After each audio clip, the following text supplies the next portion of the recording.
paling ada 10 orang, 20 orang. Kenapa bisa hari Jumat begitu banyaknya? Apakah beda wajibnya? Ini harus pertanyakan kepada diri kita.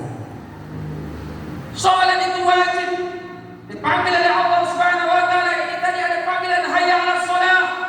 Zuhur juga ada panggilan hayya 'alas shalah. Maghrib juga ada panggilan hayya 'alas shalah. Kenapa kita beda-beda? Hadirin rahimakumullah. Apakah hari-hari biasa lengahnya malaikat untuk mencatat kita? Karena mereka orang-orang yang berilmu, karena mereka orang-orang yang pintar agamanya, tidak jauh tempatnya dari masjid, tapi dia lengah-lengahkan. Apakah mereka menyangka dia itu udah pasti masuk surganya Allah? Fawailul lil musallin, celaka orang yang sholat. Siapapun dia, yang dia itu lalai dalam sholatnya, lalai dalam waktunya. Jadi Rasulullah SAW mengatakan bahwa hukuman bagi orang yang melalaikan sholat diciptakan oleh Allah, fawailul lil musallin, celaka orang yang sholat. Jadi dari celakanya itu ada siksaan yang diberikan Allah. Allah ciptakan nanti sejarah akrab, yaitu ular yang besar yang sama mereka. Bukan orang yang tidak sholat. Orang yang tidak sholat sama sekali, bahwa kufrun, dia kafir, sehingga dia tobat kepada Allah Subhanahu wa taala. Tapi ada orang yang melalaikan sholat, hayya 'alas shalah, dia masih duduk di bangkunya untuk bekerja. Demi Allah, orang ini akan dihukum oleh Allah Subhanahu wa taala. Jadi jangan main-main. Mentang-mentang kita mengerti tentang agama, kita biarkan begitu saja. Ini saja buktinya. Jumat banyak orangnya, kok zuhur, asar, maghrib tidak banyak. Kenapa? Sekitar kita banyak orang. Oleh karena itu, di sini saya menyampaikan bahwa kalau kita mau mendapatkan muflihun, mendapatkan hudan, jaga yang pertama ibadah sholat kita. Yang tua ingat kematian. Dipanggil oleh Allah Subhanahu wa taala, yang pertama nanti dihisab adalah awwal ma yuhasabu 'alal 'abdi shalah. Tidak main-main, mentang kita hafal Al-Qur'an, mentang kita tahu hadis, mentang kita tahu semuanya, itu yang lebih susah nanti, lebih dahsyat siksaannya ketimbang orang yang tidak tahu. Jangan pula orang yang tidak tahu, untung saya tidak tahu, saya tidak disiksa berat. Bukan, orang yang tidak tahu akan disiksa oleh Allah. Kenapa dia tidak tahu? Karena kita disuruh untuk utlubul ilma minal mahdi ilal lahdi, tuntutlah ilmu dari alam sampai kiamat kubur. Hadirin rahimakumullah, kita bahas tentang soal saat sekarang ini.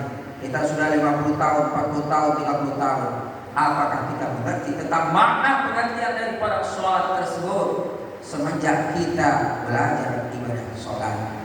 Kalau belum, berarti kita belum menuntut ilmu. Jadi tidak main-main. Agama Islam mengajarkan kepada kita, dipanggil Rasulullah, diundang Rasulullah, Isra Mi'raj, diberikan pelajaran. Berarti kita sebagai umat harus belajar. Harus belajar betul-betul. Tidak main-main, karena kita akan ditanya oleh Allah Subhanahu wa taala. Ketika nanti kita kembali kepada Allah, idza jaa ajaluhum la yastakhiruna sa'atan wa la yastaqdimun. Apabila kita dipanggil Allah, tak bisa kita maju walaupun selangkah, mundur walaupun selangkah.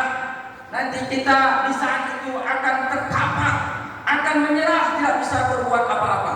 Baju yang kita pakai, pakaian yang hebat, pakaian yang mempunyai kedudukan, itu akan ditinggalkan, dibuka, buka paksa, diganti dengan kain kafan. Ingat ini saudara-saudaraku, kemuliaan dunia ini hanya sementara. Kita mengingatkan bahwa bulan Mi'raj ini banyak sekali hal-hal yang harus kita tanamkan pada diri kita supaya kita mendapat hudan dan muflihun. Hadirin rahimakumullah. Apalagi yang harus kita jaga sebaik mungkin selain ibadah sholat, yaitu alladzina yu'minuna bil ghaibi wa yuqimuna sholata wa mimma razaqnahum yunfiqun. Kita punya harta, kita sering berdoa, ya Allah, jadikan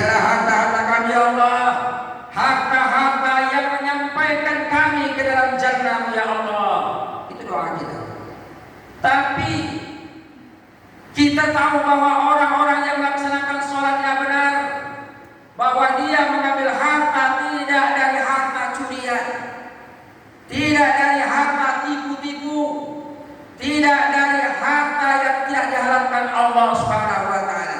Ini dia udah tahu bahwa harta itu harta yang tidak baik. Lalu dia berdoa, ya Allah, jadikanlah harta-harta kami, harta-harta yang menyampaikan kami ke dalam jannah ya Allah. Udah tahu dia jalannya haram, lalu berdoa demikian, itu sama saja dia sudah tahu doa dia tidak diterima oleh Allah Subhanahu wa taala. Tapi dengan cara apa? Bertaubat kepada Allah. Yang kita mencuri hak-hak rakyat, yang kita mencuri hak-hak orang lain, kembalikan. Jangan sampai kita nanti di akhirat mencari satu persatu. Biarlah kita sederhana hidup di atas dunia, tidak terlalu megah-megah, tetapi kita bahagia dunia dan bahagia akhirat. Apabila orangnya demikian, insya Allah mereka sudah mendapatkan petunjuk dari Allah Subhanahu wa taala. Yakin, hakul yakin, orang tersebut pasti mendapatkan muflihun. Orang-orang yang muflihun itulah orang-orang yang benar, orang-orang yang mendapatkan kebenaran, dimasukkan oleh Allah Subhanahu wa taala ke dalam jannah bighairi hisab, insya Allah. Hadirin yang dirahmati Allah Subhanahu wa taala. Ini yang saya sampaikan ini mengingatkan kepada kita pentingnya apa-apa yang telah disampaikan yang diperjuangkan oleh baginda Rasulullah Muhammad SAW. Jangan kita enteng-enteng, jangan kita merasa syariat itu tidak ada hitungan di hadapan Allah Subhanahu wa taala. Semakin kuat kita mempertahankan syariat Allah, semakin mulia kita di hadapan Allah Subhanahu wa taala. Semakin kita melemah-lemahkan hukum-hukum Allah Subhanahu wa taala, tunggu azab Allah Subhanahu wa taala. Dunia udah mendapatkan azab, apalagi di akhirat nanti. Ingat, di akhirat kita tidak bersama-sama yang lain, kita sendirian. Ingat, ketika kita masuk ke dalam kubur, ketika kita melihat orang di dalam kubur itu, bukannya mereka berbaring, tetapi mereka masuk miring. Begitu sempitnya kubur. Camkan itu bagi kita bahwa kita akan ke sana seperti itu. Kalau kita tidak takut kepada Allah Subhanahu wa taala, nanti kuburan akan menjepit kita lebih sempit daripada itu. Barakallahu li wa lakum fil Qur'anil azim. Wa nafa'ana wa iyyakum bima fihi min al-ayati wa dzikril hakim. Wa taqabbal minna wa minkum tilawatahu innahu huwal ghafurur rahim.